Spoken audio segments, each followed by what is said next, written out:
ጀምሮ እስከሚያልፍበት ዘመን ድረስ ከዚህ የበለጠ ሊያስለቅሰው የሚችል በምድርም በሰማይም በነፍስም በስጋም በውስጥም በአፋም አንድም ነገር የለም። ከማን ሞት በላይ? አረ በመድኃኔዓለም ንገሩኝ። ከማን ሞት? ከጌታ ሞት የተለየ ሊያስለቅሰው የሚችል ምንም ነገር የለም። ይህን በማሰብ በርካታ ቅዱሳን በተለይ ዓርብ በተለይ ደግሞ የመድኃኔዓለም ኮሶ የሚጠጡ ቅዱሳን ነበሩ። መራራውን ማለት ነው። የማንን ሞት እያሰቡ?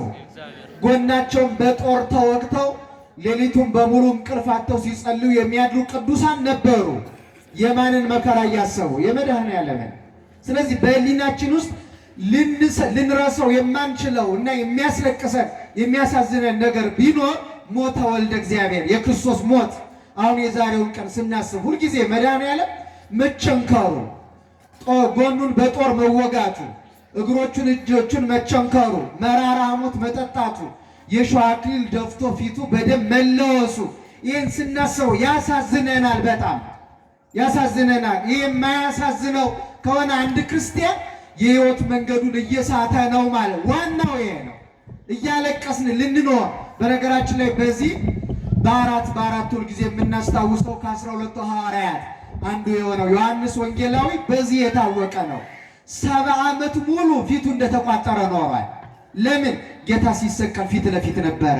ሲቸነክሩት አይቷል። ጎኑን ሲወጉት አይቷል።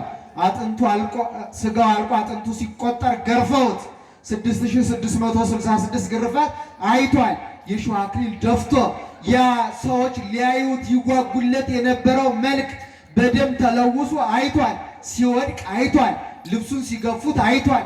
መከራ ሲያደርሱበት አይቷል። ምራቃቸውን ሲተፉበት አይቷል። ሲደበድቡት አይቷል። ስለዚህ 70 ዘመን ሙሉ ፊቱ ተቋጠረ።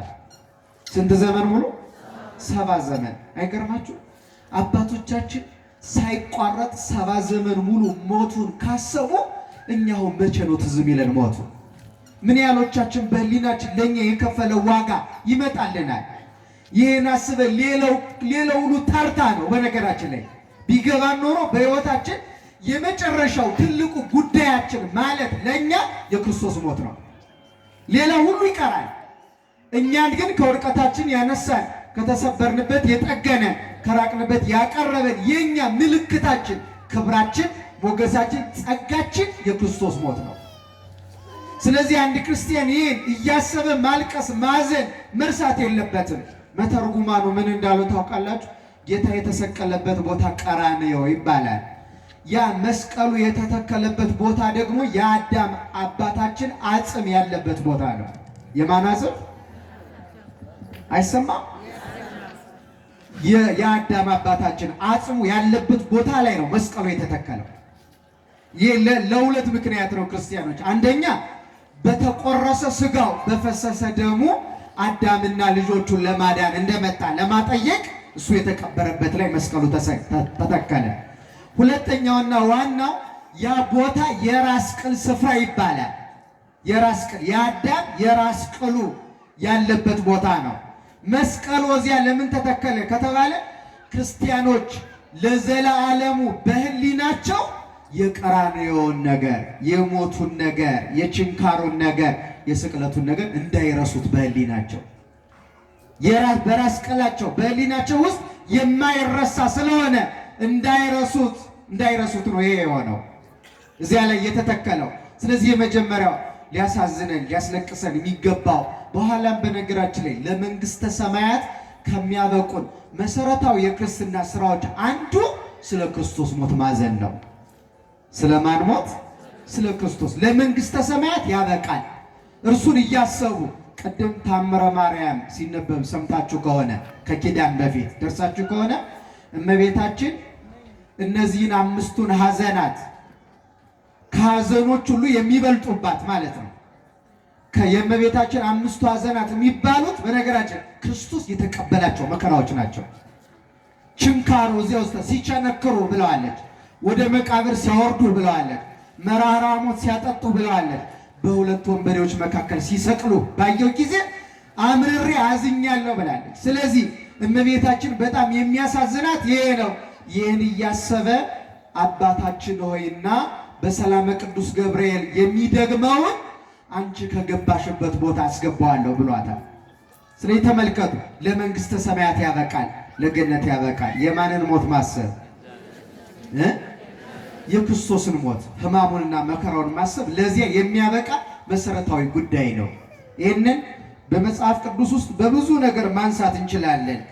አባቶቻችን ሲያዝኑ ነበረ፣ መከራ ሲቀበሉ ነበረ። ይህንንም ደራሲው እንዲህ ብሎ ገልጾታል። በአንጻረ መስቀል ቀዊሞ ዮሐንስ በከየ እንዘይብ ወይሌ ወይሌ አማኡተ ከርሱ ከመነደ እሳት ውእየ። በመስቀሉ ፊት ለፊት ቆሞ ዮሐንስ አንጀቱ እስኪቃጠል ድረስ ወዮ ወዮ ወዮልኝ ጌታዬ ተሰቀለ እያለ አልቅሷል ይላል። ምክንያቱም መሞት የማይገባ አምላክ ነው የሞተው። የማይታመመው ታሟል፣ የማይራበው ተርቧል፣ የማይጠማው ተጠምቷል፣ የማይወድቀው ወድቋል። የሚገርማችሁ ክርስቲያን የተቀበለው ውርደትና መከራ ለእኛ ሲል በምድር ላይ የመጨረሻው ነው።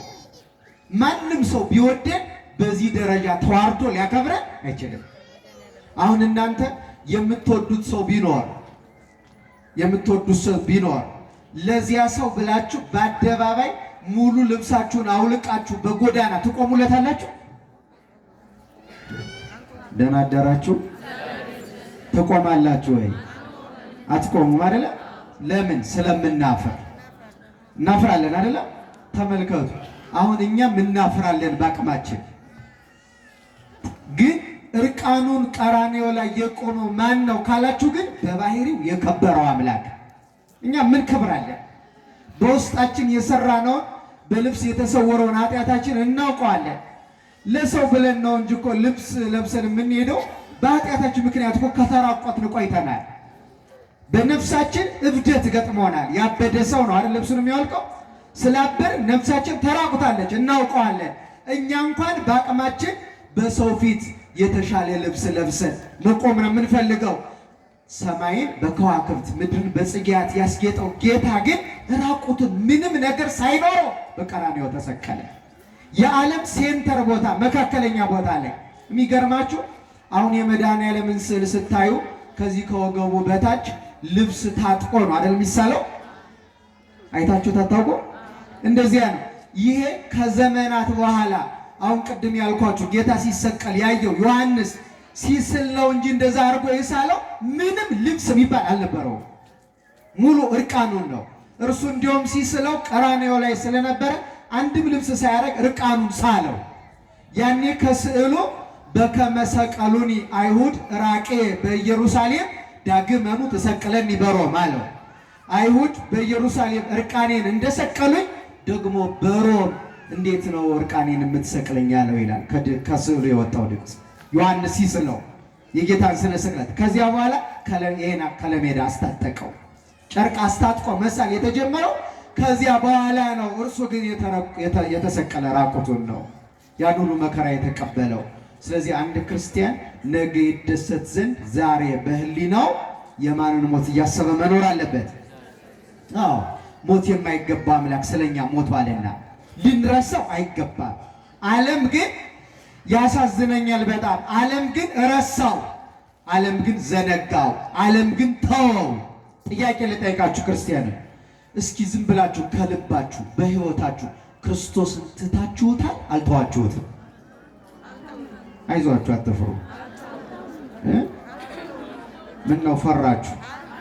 አልተዋችሁትም? እውነት ያርግላችሁ።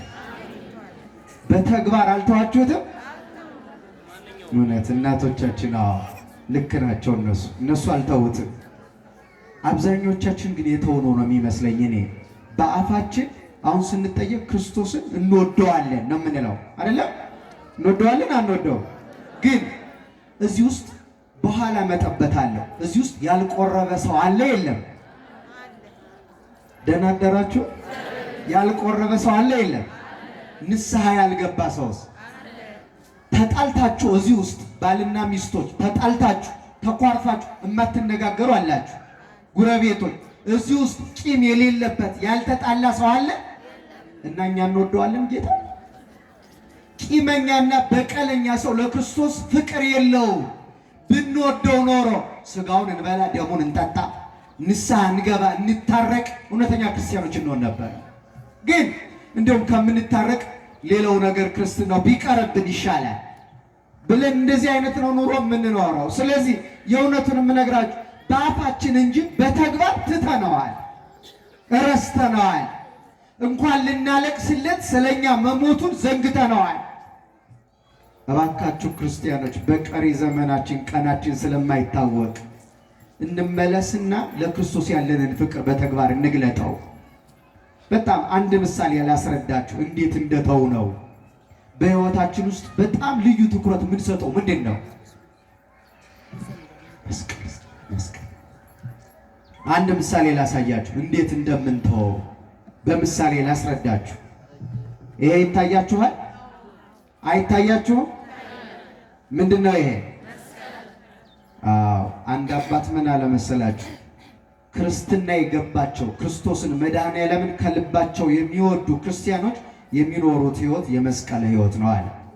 የምን ሕይወት ነው? የመከራ ብቻ ማለት አይደለም። ይህን ሲመስል ምን አለ? የመስቀሉ ይሄ ላይኛው ጫፉ አለ መድኃኔዓለም ነው አለ። የትኛው ንገሩኝ እንጂ በእናታችሁ። ይሄ ጫፉ ማን ነው? ከሁሉ በላይ ያለው ማለት ነው። ከሁሉ በላይ ማን ነው? መድኃኔዓለም። ከዚህ የመስቀሉ መካከለኛው ሴንተሩ ደግሞ አለ ክርስቲያኑ ያ ሰው ነው አለ።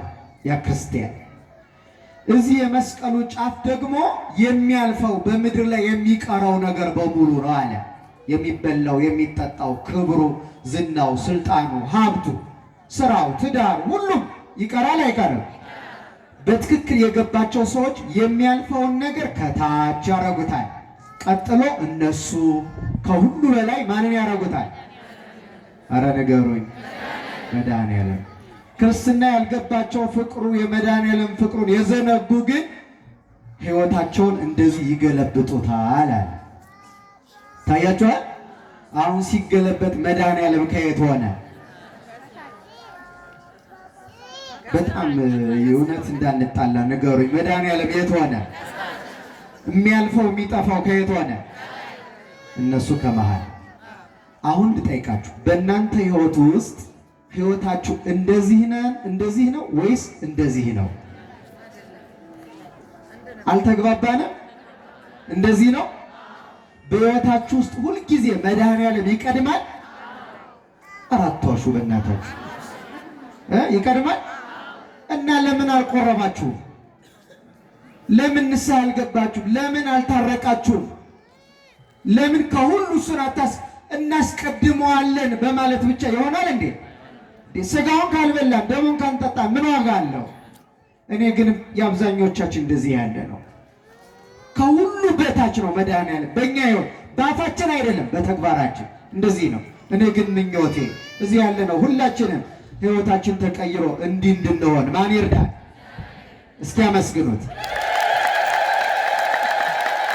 ስለዚህ የመጀመሪያው ይሄ ነው፣ እንዳንረሳው ሊረሳ የሚገባው። እንዲሁም እንኳን የመድኃኔዓለምን አንዳንድ በሕይወታችን በጭንቅ የደረሱልን ሰዎች መች እንረሳቸዋለን? እንዲሁም አብሮ የበላ ሰው ቅዱስ ዮሐንስ አይሽረውም ይባል ነበር አይደል? አብረን የበላነውን ሰው እንዲሁ ታክሲያውን ስትሄዱ ድንገት በኪሳችሁ ብር ሳይኖር ቀርቶ ግድ የለም እኔ ከፍለዋለሁ ያለውን ሰው ትረሱታላችሁ? እነሱ የማይረሳ ከሆነ መድኃኔዓለም እንዴት ይረሳል? አይረሳም። ግን እንዴት እንደረሳ ነው በመጽሐፍ ቅዱስ አንድ ምሳሌ ላሳያችሁ። መጽሐፈ መክብብ ምዕራፍ 9 ቁጥር 14 እስከ 15 ቤታችሁ ስትሄዱ የምታነቡት እንደዚህ ይላል። አንዲት ታናሽ ከተማ ነበረች ይላል ሰሎሞን። መክብብ በተባለ መጽሐፍ አንዲት ምን አይነት ከተማ? ታናሽ ከተማ ነበረች፣ ጥቂት ሰዎች ይኖሩባት ነበር ይልና ታላቁ ንጉሥ መጣና ከበባት ይላል። አጥር ቅጥር ከቦ መጣባት ከበባት ይልና ታላቅ ግንብም ሰራባት፣ ሰው እንዳይወጣ ማለት ነው። እዚያው ያሉትን ሰዎች ሊያጠፋ ታላቅ ንጉሥ መጥቶ ወረራት ያችን ከተማ። ግንብም ሰራባት፣ ሰዎቹ መውጫ የላቸውም። የሰማችሁ ነው፣ መጽሐፍ ቅዱስ ላይ ያለ ታሪክ ነው የምነግራችሁ። ከዚያ ቀጥሎ ታላቅ ግንብ መጥቶ ሰራ፣ ሰዎቹ ትንሽ ናቸው፣ ከተማም ትንሽ ናቸው፣ መውጫ ግን የላቸው። ንጉሡ ኃያል ነው፣ ሊያጠፋቸው ነው። ስለዚህ በዚያ መሃል ህዝቡ ተጨንቆ እያለ ይላል በዚያች ከተማ አንድ ጠቢብ ጥበበኛ ድሃ ሰው ነበረ ይላል። አንድ ጥበበኛ ምን ሰው ድሃ ነው ግን ጥበበኛ ነው ነበረ ይልና ከዚያ እሱ ምን አደረገ መስላችሁ? ያችንም ከተማ በጥበቡ አዳናት። ያችንም ከተማ በጥበቡ ምን አላት? ህሊናችሁን ወደዚህ ልሰበስቡ። አንዱ እኮ ይሄ ነው። በነገራ ይሄ ቃል የማን ቃል ነው? የመድኃኔዓለም ቃል እና ጥቂት ሰብሰብ ብለን ብንሰማ ምን አለበት? ያ ጥበበኛ ድሃ በጥበቡ ያችን ከተማ ምን አላት? ከዛ እንደዚህ ይላል፣ ያን ድሃ ሰው ግን ከዚያች ከተማ ሰው አንድም ሰው ያሰበው የለም ይላል። ሀገራቸውን ታድጎ ከተማዋን አድኖ ሰውን ሀገሩን ከጥፋት ሰውን ከስደት ታድጎ ያን ድሃ ግን አንድም ሰው ሳያስበው ቀረ። ይሄ ምሳሌ ነው። ያቺ ትንሽ ከተማ የተባለችው ይቻ ዓለም ናት። በውስጧ የሚኖሩት ትንሽ ሰዎች የተባለው እኛ ነን። ፍቅር ነው ያጣን እንጂ ብዙ እኮ አይደለንም ክርስቲያኖች። ዓለምን እኮ ገና እንሞላው። ከዚህ በኋላ የሚመጣው ትውልድ ራሱ ዓለምን ሊሞላ አይችልም። ግን ፍቅር የሌለው ሰው ዓለም ይጠባዋል። ፍቅር ያለው ሰው ደግሞ ዓለም ይሰፋዋል። ስለዚያ ትንሽ ሰዎች ነበሩ በዚያች ከተማ ውስጥ የተባለው እኛ ነን። ከዚያ አንድ ታላቅ ንጉሥ መጣና ከተማዋን ከበባት። ከዚያ ግንብ ሰራ። ሰው መውጫ አጣ። ሰውን ሊያጠፋው ነው። ያ ንጉሥ ማን እንደሆነ ታውቃላችሁ? ዲያብሎስ እኮ ነው። ዲያብሎስ ወደኛ ሕይወት መጣ። አጥር ቅጥር ግንብ ሰራና መውጫ እንዳናገኝ ዕፀ በለስን አስበልቶ ከእግዚአብሔር አንድነት ለይቶ በመንጸፈ ደን ወድቀን በግራጋም ተቀጥቀጠን ተረግጠን እንድንኖር አደረገ። አሁን ተመልከቱ። በዚህ መሃል ጭንቀት ውስጥ ነበርን 5500 ዘመን ሙሉ ማለት ነው። የት እንሂድ? ጨካኝ ነው ታውቃላችሁ። ሰይጣን ይራራል። ሳይራራ በሲኦል ቀጥቅጦ ያን ያህል ዘመን ይዞን ቆየ። አይራራልን። ርኅራኄ የሚባል የለው። ጨካኝ ነው። በነገራችን ላይ ሰው ርኅራኄ ሲያጣ ከመላካዊነት ባህሪ ወጥቶ ወደ ሰይጣን ነው የሚጠጋው። ርሩ ሲሆን ደግሞ ወደ መላእክት ነው የሚሄደው። በእኛ ዘመን ብዙ ሰው ጨካኝ ሆኗል። ስለዚህ መልአካዊ ባህሪ ከእግዚአብሔር ጋር አንድ የሚያደርገን እየተለየን እንደሆነ ያሳያል። ልባችን አራርቶ ከመድኃኔዓለም ጋር አንድ እንድንሆን እርሱ በቸርነቱ ይርዳል። አሁን ተመልከቱ። ስለዚህ ያ ታላቅ ንጉሥ አስጨነቃት ያችን ከተማ፣ እኛን ይችን ዓለም ማለት። ከዚያ ግን በዚያች ከተማ አንድ ጠቢብ ድሃ ሰው ነበረ። አላልኳችሁ? እሱ መድኃኔዓለም ነው። ድሃ ነው እኮ በነገራችን ላይ በባህሪው ባለጸጋ ነው። በእኛ ምክንያት ግን ድሃ ሆነ። ድሃ ባይሆን በበረት ይወለድ ነበር። ድሃ ቢሆን እናቱ የምታለብሰው አታ በቤተልሔም ቅጠል ታለብሰው ነበር። ድሃ ቢሆን እርቃኑን ይሰቀል ነበረ። ድሃ ቢሆን ራቁቱን ይጠመቅ ነበረ። ይሰደር ነበረ ወይ? ማደሪያ አጥቶ የሚገርማችሁ በምድር ላይ ልብሱ አንዲት ብቻ። እኛ እንኳን ስንት ልብስ አለን? ልብሱ አንዲት አብረው የምታድግ ሌላ ቅያሪ የሌላት ቤት የሌለው ቀበሮ እንኳን ማደሪያ አለው። እሱ ግን ቤት አልነበረው። አይገርማችሁ? ከዚህ በላይ ድህነት አለ? ዓለምን ፈጥሮ እኛን ፈጥሮ የሀብትና የጸጋ ባለቤት እግዚአብሔር ማደሪያ አጥቶ ደብረ ዘይት ዋሻ ውስጥ እንዲህ ብሎ ድንጋይ ላይ ሲያደር አያሳዝናችሁ? በዚህ በተለይ በዚህ ዘመን ስንቸገር ስናጣ አንዱ እንድንጽናና የሚያደርገን መድኃኔዓለም በምድር ላይ የኖረው ኑሮ በጣም ያሳዝናል። ከሱ የከፋ ኑሮ ሊኖር የሚችል ማንም ሰው የለም። ተስፋ እንዳንቆርጥ እንዳናዝን ማለት ነው ይህን የምናገረው። እሱ እንኳን ቤት አጣ። እሱ እንኳን ልብስ አልነበረው። እሱ እንኳን ሰው አጣ። ተጠማው ቢል እኮ ዓለም መራራ ሐሞት ነው ያቀረበለን። እንግዲህ ውቅያኖስን የፈጠረ ጌታ ተጠምቶ ውሃ የሚሰጠው አጣ ቢባል ማን ያምናል? ክርስቲያኖች ማን ያምናል? ይሄ ሁሉ በጣም ያሳዝናል። ያ ጠቢብ ድሃ ቅዱስ ጳውሎስ ግን ድሃ የሆነው እኛም ባለጸጋ ሊያደርገን ነው። ቅዱስ ጳውሎስ በኩሉ አንዴ እርሶ ዋንትሙኒ ተባሉ በንዴተ ዚአሁ፣ በእርሱ ድህነት እናንተ ባለጸጋ ትሆኑ ዘንድ ስለ እናንተ ራሱን ድሃ አደረገ ይላል ቅዱስ ጳውሎስ። ስለ እኛ ነው ድሃ የሆነው። ስለ እኛ እንፈወስ ዘንድ እርሱ ቆሰለ። በመገረፉ ቁስል ተፈውሳቸዋል እንዳለው ነቢዩ። እሱ ሲቆስል እኛ እየተፈወስ፣ እሱ ሲሰደድ እኛ እየተመለስ፣ እሱ ሲወድቅ እኛ እየተነሳን፣ እሱ ሲራብ እኛ እየጠገብ፣ እሱ ሲጠማ እኛ እየረካን፣ እሱ ሲራቆት እኛ እየለበስን ነበረ። አይገርማችሁ? አያሳዝናችሁም? ታዲያ ያ ጠቢብ ድሃ ሰው ነበረ በዚያች ከተማ መጣልን፣ ከድንግል ስጋና ነፍስን ተዋሃደ። ያ ድሃ በጥበቡ በምኑ ንገሩኝ እስኪ፣ በምኑ ያችን ከተማ አዳናት። ያቺ ከተማ ማን ናት? ይቺ ዓለም። ይችን ዓለም ያዳናት ማን ነው? አረ ነገሩ በእናታችሁ መድኃኔ ዓለም አትሉትም? የምን መድኃኒት? እስኪ አመስግኑት። አያት የዓለም መድኃኒት የምንለው ለዚህ እኮ ነው። ያችን ከተማ ይችን ዓለም በጥበቡ አዳናት። ጥበቡ ምንድን ነው? መለኮቱን እንዲገልጡ አልመጣም፣ በድንግል ስጋ ተሰውሮ መጣ። በጥበብ እኮ ነው። ስጋዌ ሰው መሆኑ ጥበብ ይባላል። እንዴት ካላችሁኝ ሰይጣን ራሱ አላወቀውም። የሚገርማል። ከሰማይ መጥቶ ከድንግል ሲጸነስ ሲወለድ አላወቀም። በምድር ላይ አንዴ ተራብኩኝ ሲል ይሰማዋል፣ አንዴ ደግሞ እንትኑ በለሷን ከዚህ በኋላ ፍሬ አይገኝብሽ ብሎ ሲያደርቃት ያየዋል። አልዓዛርን የት ነው የቀበራችሁት ብሎ ሲጠይቅ ይሰማዋል ሰይጣን። ደግሞ አልዓዛርን ከመቃብር ውጣ ብሎ ከሞት ቀስቅሶ ሲያስወጣው ደግሞ ያያል። እንደ ማንኛውም ሰው ደግሞ ወደ ሰርግ ቤት በእግሩ ተራምዶ ሰርግ ተጠርቶ ሲሄድ ያየዋል። ደግሞ ሄዶ ወይን ቢያልቅባቸው ውሃውን ወደ ወይን ሲለውጥ ደግሞ ግራ ይገባል። እስከ ቀራኔው ድረስ ሰይጣን ግራ ሲያጋባው፣ ልክ ሰይጣን በእባብ ስጋ ተሰውሮ እኛን ከገነት እንዳስወጣን ጌታም በድንግል ስጋ ተሰውሮ መጥቶ ዲያብሎስን ድል ነስቶ ለገነት አብቅቶናል። ስለዚህ በጥበቡ ነው ያዳነን።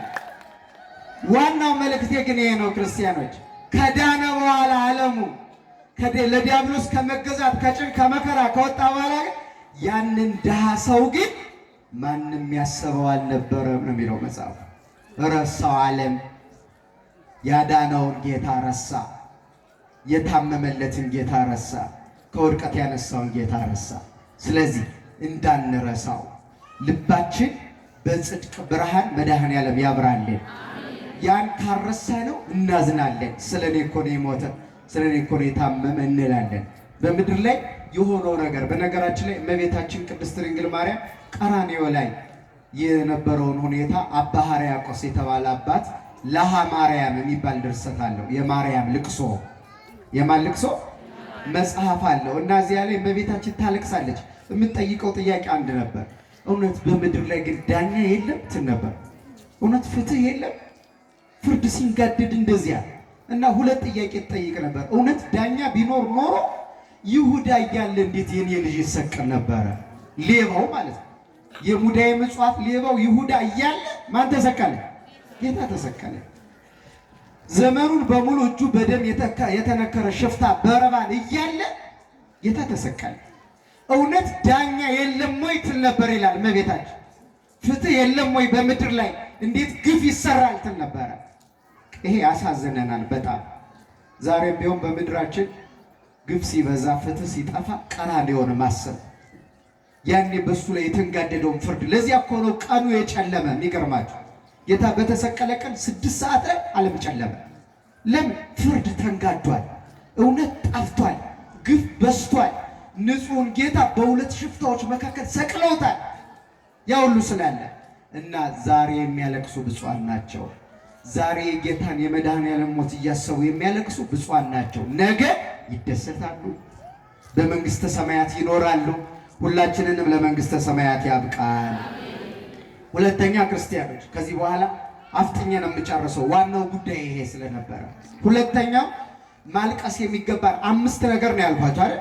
አንደኛው የመድኃኔዓለም ሞት ጉዳይ፣ ሁለተኛው ደግሞ ግፍአ ሰማዕታት፣ የሰማዕታት ግፍ ያሳዝናል። ለአንድ ክርስቲያን ዝም ብላችሁ ስታስቡ ትናንትና የነበሩ ሰማዕታት እነ ቅዱስ ጊዮርጊስ፣ እነ መርቆሬዎስ፣ እነ ፊቅጦር፣ እነ ገላውዲዮስ፣ እነ ፋሲለደስ፣ እነ ቄርቆስ፣ እነ እስጢፋኖስ የተቀበሉት መከራ፣ ያፈሰሱት ደም፣ የከሰከሱት አጥንት፣ ያ ሁሉ መከራ ያሳዝናል። ምክንያቱም ምንድነው በደላቸው ብለን ብንጠይቅ ክርስቶስን ማምለካቸው ብቻና ብቻ ነው።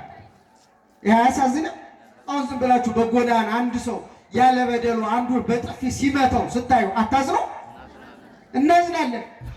ያ የሚያሳዝነን ከሆነ ዝም ብሎ አንድን የእግዚአብሔር ሰው ቆዳውን ገፎ አርዶ ፈጭቶ እንደ ዱቄት ሲዘራ ማሰብ ለአንድ ክርስቲያን ያሳዝናል በጣም። ትናንትና ብቻ እንዳይመስላችሁ ዛሬም ጭምር በሀገራችን በኢትዮጵያ ቅዱሳን በበቀሉባት ሀገር ያለ በደላቸው የሚታረዱ ክርስቲያኖች አሉ። እየሰማችሁ ነው። ይሄ አያሳዝናችሁም? ለዚያ ነው ቅድም በጣም ያዘንኩት። በየቀኑ የክርስቲያኖች ደም ይፈሳል። በኳስ ምክንያት ደግሞ የሚያለቅስ ሰው አለ እኛ ሀገር ያልኳችሁ። በፊልም ምክንያት፣ በዘፈን ምክንያት፣ በተራ ነገር፣ በጭፈራ በኃጢአት ደንቆሮ የሚኖር ሰው አለ። ግን የሚደርስላቸው አጥተው አያሳዝኗችሁም? ሰው ባለበት ሀገር፣ ሕግ ባለበት ሀገር መውጫ አጥተው ዛሬ ራሱ አሁን በዚህ ሰዓት እባካችሁ ድረሱልን ነው የሚሉ። ይገርማል። እባካችሁ ድምፅ ሁኑን፣ እባካችሁ ድረሱልን ነው የሚሉ። ምንድን ነው በደላቸው? ክርስቲያን መሆን ወንጀል ነው? ወንጀል ነው ወይ? ማንም ደግሞ እኮ የሚገርማችሁ ቅዱስና ንጹሕ ጽሩይ ወርቅ እምነት እኮ ነው ክርስትና። ማንም ይነካል። በክርስትና ውስጥ ማንንም መጥላት አይቻልም። ምክንያቱም ጌታ ጠላቶቻችሁን ምን በሉ ብሎናል? ጽድቅ ላይ፣ እውነት ላይ፣ ፍቅር ላይ የተመሰረተ ብቸኛ ሃይማኖት ነው። እውነት ነው መናገር። ማንም ሰው የእኛን ሃይማኖት አልከተልም ቢል በሰይፍ አስገድደን ኦርቶዶክስ ልናደርገው አንችልም። በልቡ ክርስቶስ ሲነግስበት ብቻ ወዶ ፈቅዶ አጥምቁኝ ብሎ ሲመጣ እናጠምቀዋለን። ከዚህ ውጭ ማንም አይገደድም። በእኛ ሀገር ግን ሃይማኖት በሚባል ሰበብ ካልተቀበልክ፣ ይህንን ካልተቀበልክ ብሎ ክርስቲያን ሰማዕታት የሚገፉበት፣ መከራ የሚያዩበት፣ አብያተ ክርስቲያናት የሚቃጠሉበት ያሳዝናል። ስለዚህ ይህን እያሰበ የሚያለቅስ ሰው እግዚአብሔር ለመንግሥተ ሰማያት ያበቃዋል። አሁን በዚህ ዘመን በቃ ማሰብ አለብን። እንዘን ልቅሷችንን አይቶ የእነዚህን ክርስቲያኖች ደም እንዲቆም ሊያደርገው ይችላል። እግዚአብሔር ይችላል አይችልም? ይችላል። ስለዚህ እኛ ተመልከቱ፣ እነሱ ጭንቅ ውስጥ ናቸው። እዚህ ያለው ሰው ደግሞ ይጨፍራል። እንዴት ነው ሰው የምንኖረው? እንዴት ሃይማኖት እናቆማለን? እንዴት ቤተክርስቲያን እናስ ደግሞ የሚያሳዝን በኋላ አነሳዋለሁ። በነገራችን የሚያሳዝነው እነሱስ አንድ ጊዜ ለክብሩ ለዙፋኑ ከሰማዕታት ኅብረት ይጨመራል ብለን እናምናለን። እኔ ግን ከተማ ላይ ማንም ሳይነካው የተቃጠለው መቅደስ ግን ያሳዝነኛል። የተቃጠለው መቅደስ ማን ነው? የኛ ሰውነት በቂም በበቀል የተቃጠለ መቅደስ፣ በኃጢአት በዝሙት በስርቆት በማጭበርበር የተቃጠለ መቅደስ፣ ፍቅር በማጣት ሰላም በማጣት ከስጋው ደሙ በመራቅ የተቃጠለ መቅደስ ከተማ ውስጥ ብዙ አለ። ይህን መቅደስ መድኃኔዓለም በቸርነቱ እንደገና ይስራልን። ሌላ ምን ይባላል? ለዚያ እኮ ስለተቃጠልን እኮ ነው የፈረሰ የተቃጠለ ምን ዋጋ አለው? የማያስበው ለነዚያ መከራ ለሚቀበሉ። ይህንን በሐዋርያት ሥራ ምዕራፍ 8 ቁጥር 2 ላይ እስጢፋኖስ ሰማዕቱ እስጢፋኖስ ሰማይ ተከፍቶ ወልድ በአባቱ ኦሬና ክብር ተቀምጦ ተመለከተ። መንፈስ ቅዱስ ሞልቶበት በጸጋ ያስተምር ጀመረ። ስለ ክርስቶስ በመስበኩ ምክንያት የሚገርማችሁ ስለ ክርስቶስ በመስበኩ ምክንያት አይሁድ ቀኑበትና በድንጋይ ወግረው ገደሉት። እንደምታው ቀጥቅጠው ማለት እስጢፋኖስ። ከዚያ ግን እንደዚህ ይላል፣ እስጢፋኖስ ከሞተ በኋላ በጸሎትም የተጉ ሰዎች ይላል እስጢፋኖስን ቀበሩት። በምን የጸኑ? በጸሎት የጸኑ የተጉ ሰዎች እስጢፋኖስን ቀበሩት ይልና ታላቅ ልቅሶ ማለቀሱለት ይላል። ሊለቀስለት ይገባልና ምን ስለሆነ? ሰማዕት ስለሆነ፣ የእግዚአብሔር አገልጋይ ስለሆነ፣ በግፍ በድንጋይ ተቀጥቅጦ የሞተ ስለሆነ አለቀሱለት ይላል። ጻድቃን በጸሎት የተጉ ብንተጋ ኖሮ ለእነዚያ እናለቅስ ነበር፣ እናዝን ነበር፣ በጸሎት እናስባቸው ነበር፣ ከጭንቅ አውጣቸው እንል ነበረ። ግን በጸሎት አልበረታን። ለእነሱም ማሰብ ሊናችን ውስጥ አብዛኛዎቻችን ገና አልመጣም። መድኃኔዓለም የሁላችንን ልብ ያብራልን በቸርነቱ።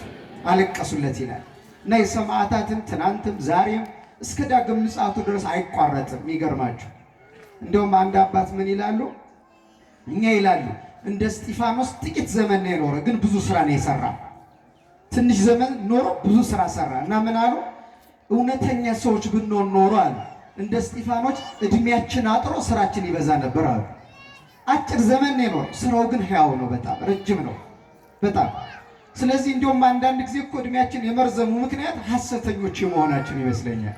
እውነተኞቹንማ ያው ሰማዕትነት ፈልጎ አገኛቸው እኮ ባሉበት ቦታ ሄዶ እና ለክብርማ በቃቸው፣ እነሱ ይከብሩበታል። እኛ ግን እነሱን ባለማሰባችን ስለምንጎዳ ለመንግስቱ ያበቃን ዘንድ እንደነሱ እንኳን ደማችን ባይፈስ፣ አገራችንን ጥለን ባንሰደድ፣ ቤታቸው ንብረታቸው ተቃጥሏል እንደዚያ ባይሆን እንኳን የደረሰባቸው መከራ እያሰብን አልቀሰን ከመከራቸው ተሳትፈን ለመንግስቱ እንድንበቃ መድኃኔዓለም ይርዳል። ሁለተኛው ይሄ ነው። ሶስተኛው ዛሬ የሚያለቅሱ ብፁዓን ናቸው የተባሉት ኃጢአታቸውን እያሰቡ የሚያለቅሱ ያን ሁሉ አድርጎልን አሁንም በኃጢአት ነኝ እያሉ የሚያለቅሱ ንዑዳን ክቡራን ናቸው፣ ለመንግስተ ሰማያት ይበቃሉና። ያን ሁሉ አድርጎልን አሁን ጥያቄ ልጠይቃችሁ ክርስቲያኖች፣ አሁን በእኛ ዘመን አሁን ጌታ በእኛ ዘመንና በእኛ ሀገር በኢትዮጵያ መጥቶ ቢሆን ኖሮ እንሰቅለው ነበር አንሰቅለው ነበር? ደህና አደራችሁ። ከባድ ጥያቄ እየጠየቅኩ አስጨነቅኳችሁ ይሆን? እንዲሁ ኢትዮጵያ ቢመጣ እስራኤል ነው የተሰቀለው አይደለ? እኛ ሀገር ቢመጣ ግን እንሰቅለው ይሆን ወይስ አንሰቅለው ይሆን? እንሰቅለዋለን? አሰቅሉት አታረጉት። አንሰቅለው ማለት በጣም ጥሩ። እንዴው ተጠማው ሲል ብንሰማው መራራ ነገር እናጠጣዋለን? ምን እንሰጠዋለን? ውሃ እንሰጠዋለን? በጣም ጥሩ። እንቸነክረው ነበረ? አንቸነክረው። እውነት እንዳፋቸው ያርገው መድኃኔዓለም እንጂ እኔ ግን እጠራጠራለሁ። አሁን እየፈራው ነው በጣም። ምን ሰቅለው ነው የሚመስለኝ እኔ፣ ምን ቸነክረው ይመስለኛል። ጎኑን የምንወጋው ነው የሚመስለኝ። መራራ የከፋ መራራ ሐሞት የምናጠጣው ይመስለኛል ነው ያልኳችሁ። ለምን እንደሆነ ታውቃላችሁ? አልገባችሁም እንጂ ጌታ ምን ብሏል? ከነዚህ ከታናናሾቹ ለአንዱ የምታደርጉት ለእኔ ነው አለ። ልብ በሉ። ከነዚህ ከሰው ማለት ነው፣ ከሰው መካከል ለአንዱ በጎ ካረጋችሁ ለመድኃኔዓለም በጎ አረጋችሁ። ክፉ ካረጋችሁ ደግሞ ለማን ነው ንገሩኛ? ለመድኃኔዓለም። ስለዚህ በዚህ ዘመን ሰውን የምንገፋ ከሆነ የምንጠላ ከሆነ የምናሰቃየው የምናስጨንቀው ከሆነ እውነቴን ነው የምነግራችሁ፣ ክርስቶስን ዳግም ሰቅለነዋል፣ ዳግም ቸንክረነዋል። ምን ቸነክረው ሰው አለ። በነገራችን በነገር ምን ቸነክረው መድረሻ ምናሳጣው ሰው አለ። ከቃሉ ጋር ናቸው። እግዚአብሔር ከሁላችን ጋር ይሁን። ስለዚህ ሌላው ደግሞ ምን እንደሆነ ታውቃላችሁ? አሁን እኛ ብንሆን ማለት ነው በርባንና ክርስቶስ ቀረቡልን ዳኛ ብንሆን በርባን ይታሰር ክርስቶስ ይፈታ እንላለን? ደከማችሁ አይደለ? በቃ ጨርሻለሁ፣ ትገላገሉኛላችሁ። ይሰማችኋል? አሁን ዳኛ ብንሆንና ክርስቶስና በርባን ፊታችን ላይ ቢቆሙ በርባን ይገባል ይታሰር ክርስቶስ ይፈታ ትላላችሁ? ትላላችሁ? አዎ አይደለ? አንድ ነገር ልንገራችሁ፣ ክርስቶስ ማለት ጽድቅ ማለት ነው። በርባን ማለት ኃጢአት ማለት ነው። ኃጢአትን የሚሰራ ሰው ዛሬ ክርስቶስን አስሮ በርባንን ፈቶታል። ስለዚህ ወደ ንስሐ እንመለስ። ክርስቶስን ማሰር የማትፈልጉ መስቀል የማትፈልጉ ከሆነ ከኃጢአት ራቁ፣ ንስሐ ገቡ፣ በጽድቅ ተመላለሱ። ሐሳቤ ገብቷችኋል? እኔ የምነግራቸውን ከልቤ አፍልቄ አይደለም፣ መጽሐፍ ቅዱስ ላይ ያለውን ትምህርትና ትርጓሜ ነው የምነግራቸው። ኃጢአት የሚሰራ ሁሉ በርባንን ፈቶ ክርስቶስን ሰቅሎታል። ኃጢአት የሚሰራ ሁሉ ክርስቶስን ጎኑን ወግቶታል፣ ቸንክሮታል። ጌታን መራራ ሐሞት አምጥተው ሲያጠጡት አልዋጠውም፣ ተፋው ይላል። ያ መራራ ሐሞት ኃጢአት ነው ክርስቲያኖች። ስለዚህ ኃጢአትን ሳታሳድሩ ሳትውጡት እናንተም ትፉት ለማለት ነው የተፋው።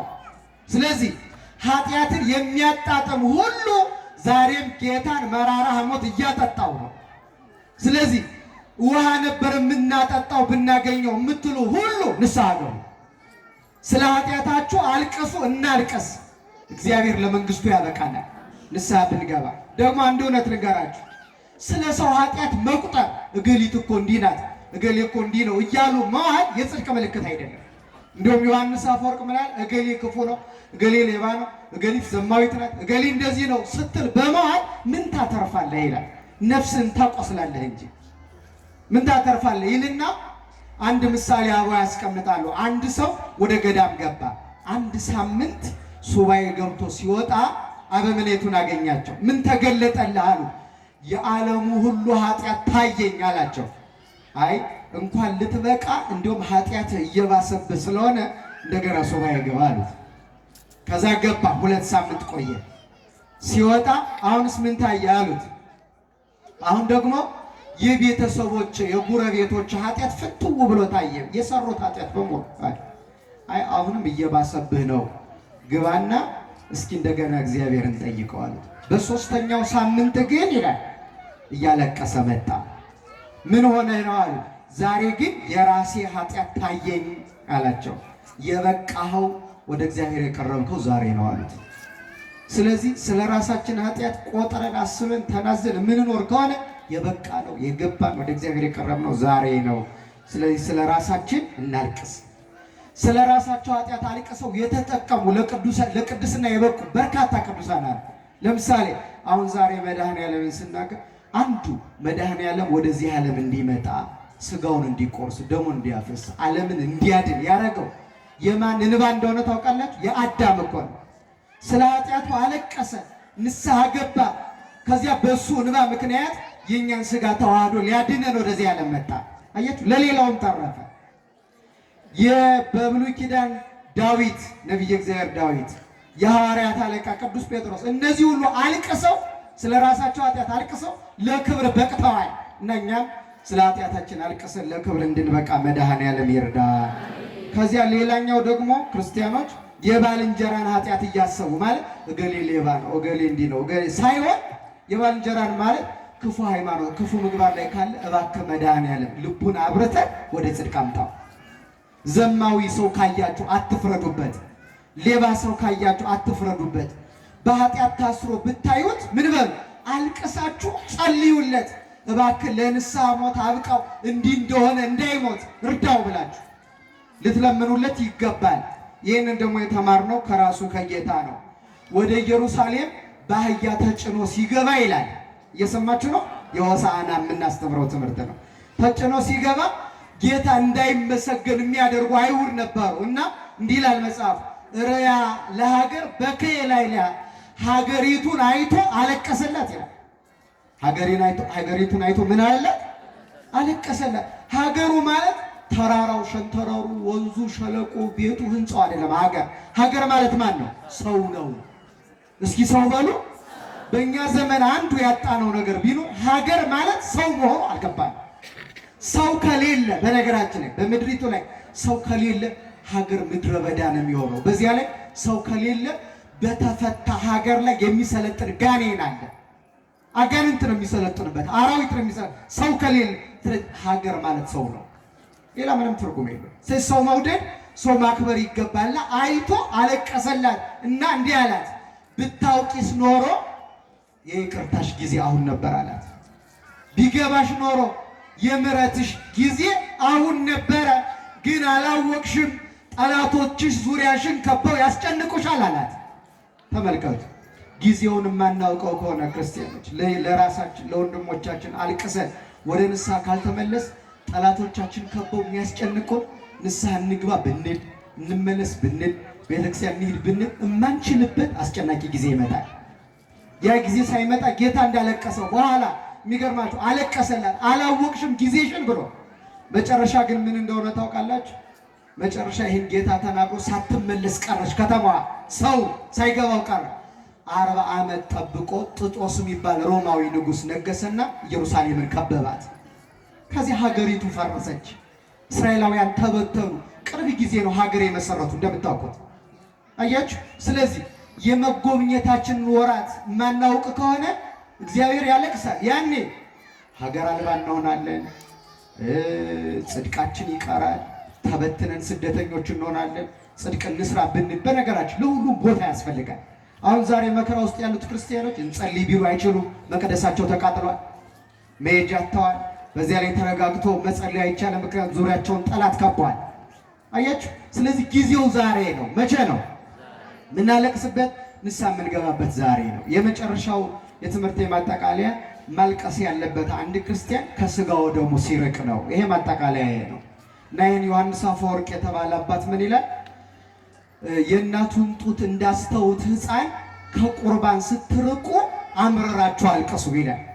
ስለዚህ አንድ ክርስቲያን በጣም አምርሮ ማልቀስ ያለበት ከንስሐ ሲርቅ፣ ከቁርባን ሲርቅ፣ ከቅዳሴ ሲርቅ፣ ከኪዳን ሲርቅ፣ ከእርቅ ከመስማማት ከሰላም ከፍቅር ሲርቅ፣ ከበጎ ነገር ሲርቅ አምርሮ ማልቀስ አለበት። የክርስቶስን ሞት እያሰብ የሰማዕታትን መከራና ግፍ እያሰብ የራሳችንን ኃጢአት እያሰብ የባልንጀራችንን ኃጢአት እያሰብንና ከበጎ ነገር ስለመራቃችን እያሰብ አልቅሰን እግዚአብሔር ታርቆን ለመንግስቱ እንድንበቃ መድኃኔዓለም ይርዳን። ያስተማረን አምላካችን ምስጋና ይግባው። እግዚአብሔር ይስጥልን።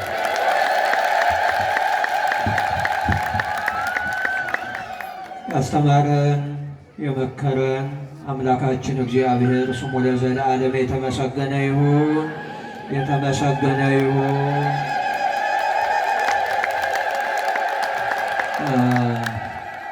ወንዶች አልተማራችሁም? እስኪ አመስግኑት።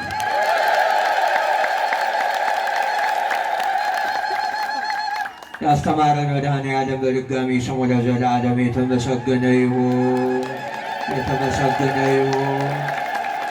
በተማርነው ፍሬ አፍርተን በፊቱ ሞገስ የምናገኝበት፣ ሐዘናችን የሚወገድበት፣ እንባችን የሚታበስበት እንዲሆን መድኃኔዓለም ይርዳን።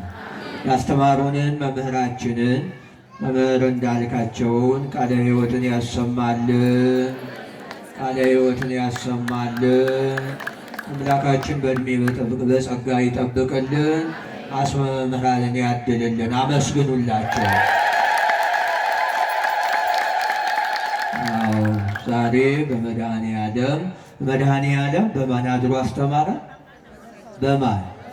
በመምህራችን። መምህራችን ማን ነው ስማቸው? አያችሁ፣ ሐዋርያትን እንዳላችኋቸው ቢኖሩ ይጠቀሙ ዘንድ ሂዱ በተባለ በስም ጭምር መጥቶ እግዚአብሔር ዛሬ አስተማረን። አመስግኑ።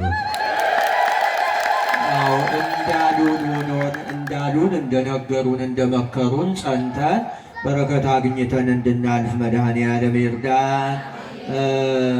በሚቀጥለው እሑድ የቀሲስ አመልማልና የቀሲስ ዘለዓለም ልጆች በተለመደው ቦታችን እንድንገናኝ ብለዋችኋል።